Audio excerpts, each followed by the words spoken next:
Drew Tube is back again today with a Maggie dog, and moving out the big field up there. That's another 30 acres out the way, or roughly 20, I don't know, 27, 25, easy, round it up to 30. Now into this teeny tiny wee field over the road. Aye, fairly getting on with it so we are. It's good, it's really good to be able to get all this slurry out.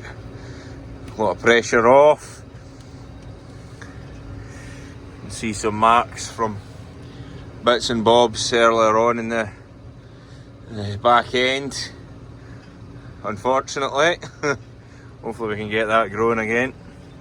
And it's not been too ripped up by the likes of your geese. You've seen that they were trying to make a move on us. Not that long ago. They were, there was loads of them in for a while there, but aye, they're gone, thank God. And they don't like slurry, I've noticed, so the better getting the ground covered with slurry so these buggers can't appear in and start eating your grass and making a mess. It's a mess they make, pulling it all out, and the roots and shit everywhere. The manky buggers. But aye, it's good to get on. So this isn't a very big field. I've always wanted to rip the fence out and just make it into that hill up there as well. Just make it one big field. But that's an argument I've had with Dad quite a lot over the years. One day when he's not about, away for a night or two, I'll just drive around it with a forklift bucket and rip it all out. It's not even a bloody fence, it's half of it's down anyway. It's well ripped out. No, you're not getting out. Behave. I'll let you out and you'll fuck off into the distance. You're a wee idiot. Right.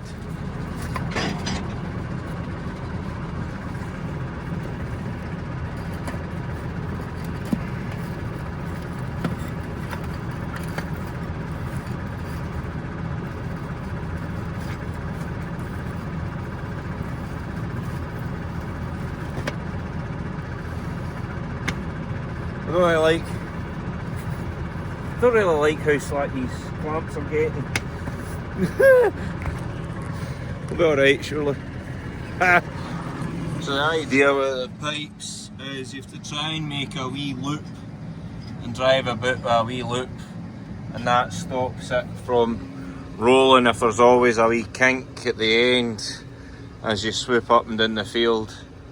I've got better at it over the years, but you still mess up every now and again. So I generally try and make sure there's plenty of pipe out, because if it's too short, you can, when you get the pipe tight at the ends, it drags the pipe across the field, making it roll, which isn't great.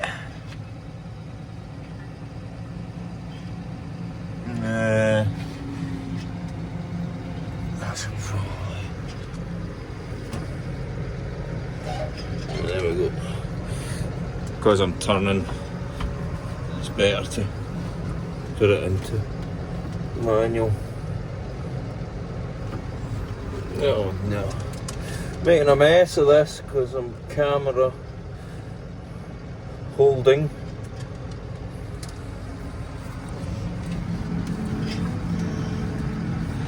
There we go. Aye.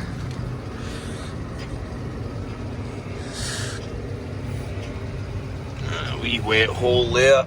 Try and avoid that. Leapfrog it with the pipes. Aye, hopefully we get a good crop of grass this year. We're getting a bit shorter as the years went on. Been feeding haylage to the young stock and whatnot, trying to slow them up and not feed as much silage to them. But aye, just one of the things, hoping that we're going to make it. I think we're going to make it. Been in worse positions over the years. Last year was pretty bad. You never want to end up in the situation of buying silage.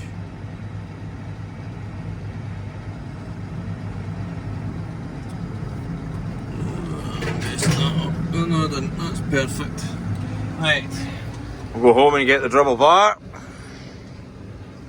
Give the feather a phone and tell him to start the pump up, and we'll get some more skitter out. Hey Maggie? Actually, not sure where I've put my red gloves.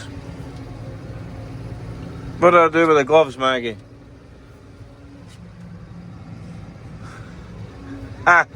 Done something stupid. Right. I need to find my red gloves. I've probably left them lying somewhere. For God's sake, man. We are too silly. Just when I went to pick up the camera that was in the box there. So, that kind of way where you put something down, you just don't acknowledge what you've done. Or is it just me? I'd like to think that's normal. But then again, I wouldn't say I'm that normal.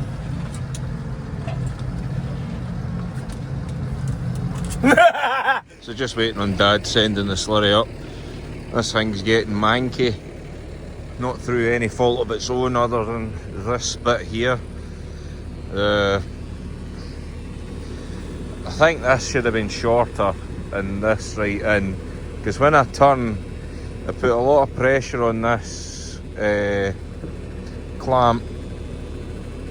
And quite often it pulls it round instead of folding nicely, and it results in it opening the clamp. So what I've done is I've got a mini ratchet strap, as you can see, and that's basically holding it shut.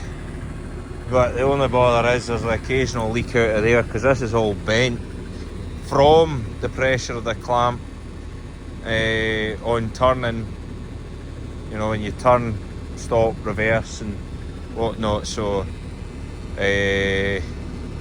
aye, basically it starts leaking, and then when the pipe goes straight again, that sorts it. I never actually get to record the point of the slurry coming out the pipe because Dad always phones to tell me it's on its way, just to make sure it gets here, which is fair enough, but I'm trying to record the content again for you lovely people sitting there at home getting a view of my shitty window.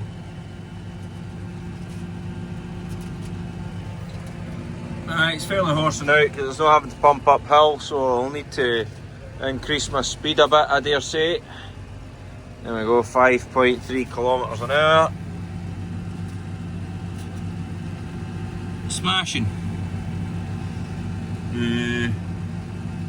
Right, it was jetting out of that clamp, but it seems to have sorted itself out for now. So, I mean, I know because it's clamped with a ratchet strap it's not going to come off, but this is a result of it when it happens at the wrong point and starts jetting over the back window. But at least the pipe doesn't come off and then I need to phone home and go switch and hang off. Because by that point it's a bloody mess. But that would never happen here, never once, not in my lifetime, ever. Snob! And you know it. Fairly champing on because of the speed. Just a shame it's a 7 metre dribble bar.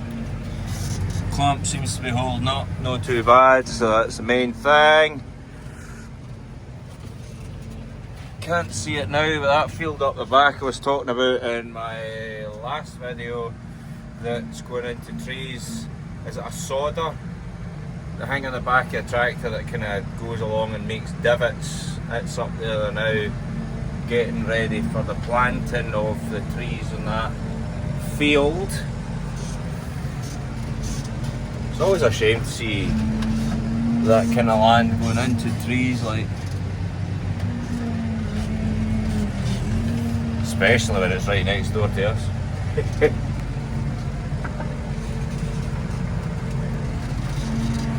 I think you're fed up with my shit, are you? Ah, shut up. Keeping the local wildlife happy. All the seagulls and crows are out in force.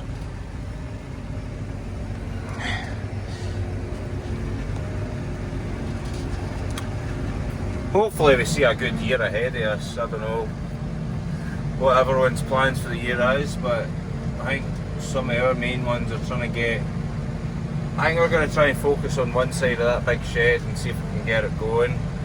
And I try and get involved with trying to reverse all this inheritance tax bullshit. But that's... yeah.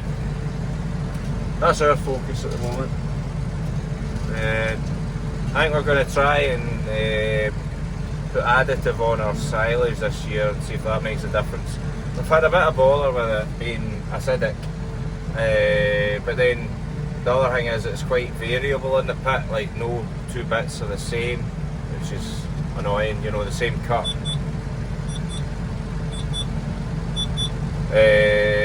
When you look at the pit face, it's all different colours and bits and bobs. So that to me is it's not a very even fermentation. So we're going to look into getting additive put in through the chopper and see whether or not that helps with that, a better consistency, because I think the dairy cows is consistency is key for them, for keeping their stomachs happy and for the milk production. Which is what I've noticed with doing the 3-day mixing with the wagon. That's helped a lot, but the silage situation has been a bit of a difficult one. But if we can get another 3-4 cuts this year, 3 really good ones, or if there's another cut there in the back end, we should take it, because we're not needing to run out of silage. That's my opinion anyway. But that's something we're wanting to change this year, put an additive on our silage and see if that helps. There's loads of things you'd like to try, but do bits and bobs piece by piece and just work away at it, eh? Hey Maggie? You don't care, you are just a snob. Snob. Sharon does not look great, but she is holding and I am spreading, and we're in another field. Not bad. It's coming up for 5:30, I think. So I don't know what time Dad's going to decide to switch the pump off at, but I think I'm going to be here a while. Done that field yesterday and finished the corner this morning. Done the field over there, well, at the start of this video. Then we rolled up pipes and moved into here. Fantastic.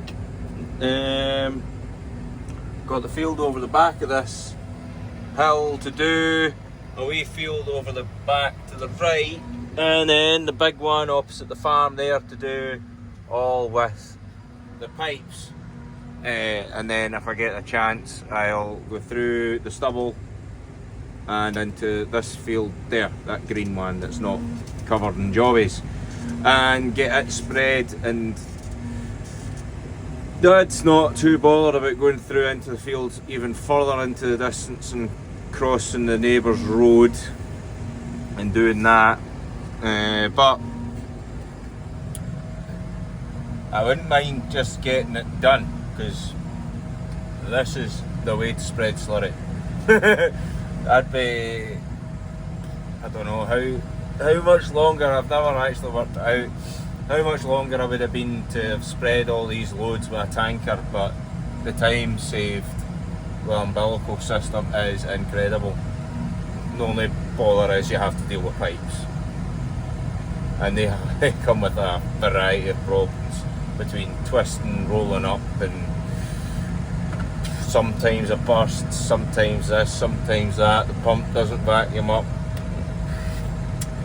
changing fields. But in general, by the time you've rolled up the pipes and moved them and get going again, you're definitely better off. Like, and the amount of slurry you can put out in such a short period of time is unbelievable. I mean, not entirely sure what it'll be putting out. That's why I want a flow meter, but you know, those 3 runs could quite easily be 3 tanker loads, easy. So 4, 8, 12, 12,000. No, what the fuck? Sorry. Why did I presume the tanker's 4,000 gallons there? 2, 4, 6, 6. You know, that could easily have been 6 plus 1,000 gallon in A3 lines. Yeah, easy. And if I want to really cake it, slow up again, but I'll not do that. I want grass to grow and I don't want to kill the ground. Forgot about this field and the right that's to do as well. The boy in the sodder, or whatever the hell you want to call it, looks like he's got on not too bad today, but time for them to go home. Obviously, not seen them for a while. Why is it focusing on the window? I want to see up there.